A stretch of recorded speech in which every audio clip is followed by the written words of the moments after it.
영혼의 쉼터에 오신 여러분, 올 한 해도 저물어가고 있네요. 날마다 기쁨과 감사가 넘치는 복된 시간이 되셨으면 좋겠습니다. 시편 49편은 세상에 사는 모든 사람들에게 귀를 기울이라고 말씀합니다. 길어야 100년 정도밖에 못 사는 인생들이 마치 100m 달리기 경주를 하듯 정신없이 살아가면서 함께 가는 사람을 동반자로 생각하지 못하고 어떻게든 이겨보려는 생각에만 사로잡혀 살기 때문입니다. 당연히 그들은 다른 교훈이나 도움의 말을 들을 여유도 없습니다. 그러나 우리는 인생의 생사화복을 주관하시는 분이 하나님 한 분뿐임을 믿어야 합니다. 믿음은 들음에서 나며 들음은 그리스도의 말씀으로 말미암는다 했어요. 신앙생활은 하나님의 말씀을 듣는 것부터 시작합니다. 그래서 오늘 시편 49편 1절로 12절은 아무리 재산이 많아도 죽음 앞에서는 소용이 없음을 말씀하고 13절로 20절은 세상의 부를 의지하는 사람과 하나님을 의지하는 사람들의 길을 대조해서 말씀합니다. 첫 번째는 많은 재물도 죽음의 문제를 해결할 수 없다고 말합니다. 사람이 살아가려면 돈이 필요하고 또 돈으로 많은 것을 해결할 수가 있어요. 그래서 돈이 자기를 지켜주고 영원할 것으로 믿는 사람은 돈을 많이 벌기를 원합니다. 하지만 시인은 재물로는 죽음의 문제를 피할 수 없다고 말합니다. 두 번째는 죄의 속함은 하나님의 은혜로만 가능하다고 선포합니다. 속전이란 죄를 범했을 때 그 죄값을 대신해 치르는 비용을 말합니다. 그렇기 때문에 부자들은 이 문제를 돈으로 해결할 수 있을 것으로 믿어요. 하지만 시인은 그럴 수 없다고 분명히 말하면서 그 이유를 구원이라는 것은 세상의 돈으로 환산할 수 없기 때문이라고 말하고 있어요. 세 번째는 우리의 삶의 중심을 하나님에게 맞추어야 한다고 말합니다. 시편 49편이 묻는 것은 우리의 삶의 중심이 어디에 있느냐는 것입니다. 그래서 시인은 사람들이 중요하게 여기는 영광이라는 단어를 통해 부를 의지하는 사람들의 마음은 자기들의 재물에 있음을 보여줍니다. 하지만 하나님을 의지하는 사람들의 영광은 하나님이심을 말합니다. 1절로 4절은 모든 사람은 들어야 하는 지혜의 말씀을 들어야 한다며 뭇백성들, 세상의 거민들, 귀천 빈부를 막론하고 라는 표현은 신분이나 지위에 상관없이 모든 사람이 주의 말씀에 귀를 기울여야 함을 강조해요. 그래서 지혜의 말씀에 귀를 기울이는 자는 복된 자이며 말씀을 통해 인생의 진리를 깨닫고 지혜로운 삶을 살 수 있다고 합니다. 5절로 8절은 부유한 자도 피할 수 없는 헛된 소망과 죽음을 말씀합니다. 장차 마지막 때가 올 것인데 사악한 자들은 재물과 부를 의지합니다.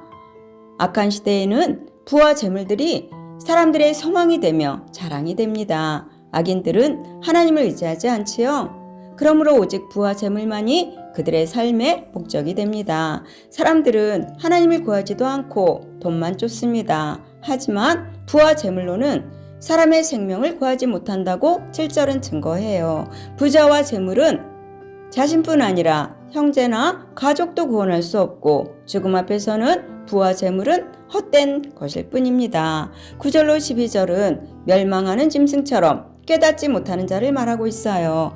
여기서는 부자들에게도 찾아오는 죽음의 문제를 말하면서 그 누구도 결국에는 죽을 수밖에 없다는 누구도 부인하지 못하는 엄연한 사실을 강조합니다. 더구나 10절은 지혜로운 사람이나 무지한 사람이나 죽음은 평등하게 찾아온다고 말함으로써 생명의 주인이 사람이 아니라 하나님이심을 강조하는 말입니다. 그러나 11절에서는 부자들은 자기들의 부함이 영원할 것으로 착각하며 자기들의 소유한 땅, 토지의 주인은 하나님이신데도 자기들의 이름으로 부른다는 사실이 그것을 보여줘요. 그렇게 이들은 자기들이 땅의 영원한 소유자라고 생각합니다.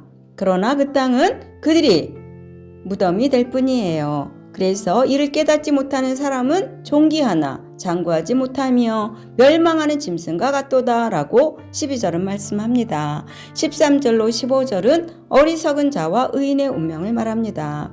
재물을 신뢰하지만 결국에는 죽음을 면치 못하는 것이 어리석은 자들의 길과 또 운명이라는 것입니다. 어리석은 자들의 말을 신뢰하고 따르는 자들의 종말도 마찬가지라고 13절은 증거해요. 바로 하나님을 의지하지 않고 부를 의지하는 사람과 그들을 추종하는 사람들 역시 죽음을 피할 수 없다는 것을 강조합니다. 그래서 14절은 자기의 부를 신뢰하는 사람들에게 사망을 그들의 목자라고 비유하면서 그들이 가야 할 길과 종말은 결국 지옥을 의미하는 수월이 그들의 거처가 되고 죽음과 어둠 속에 거하게 된다는 것을 보여줘요. 15절은 시인의 영혼을 지옥인 수월에서 건져주시는 하나님을 말합니다. 시인은 하나님을 의지하는 자기를 하나님께서 수월에서 건져주실 것을 확신해요. 하나님이 자신의 영혼을 위해 값을 지불하셨다고 고백합니다. 이것은 하나님이 기뻐하는 길을 사는 하나님의 백성이라는 정체성을 가졌다는 것과 하나님은 당신의 백성을 잊지 않는다는 믿음의 선포예요. 16절로 20절에서는 다시 한번 누구도 피할 수 없는 죽음을 말합니다. 마지막으로 시인은 다시 한번 많은 재물을 소유하고 부를 누리는 것이 헛된 것임을 교훈하며 16절에서 가장 먼저 너는 두려워하지 말지어다 라고 교훈하며 하나님의 백성은 어리석은 자들의 부요함과 이 땅에서의 영광을 부러워하지 말아야 합니다. 그들이 죽으면 어떤 것도 가져갈 수 없기 때문이에요. 우리의 눈과 마음과 삶이 이 세상의 것을 부러워할 것이 아니라 하나님을 향할 때 우리는 하나님이 베푸시는 복을 누리게 될 것입니다.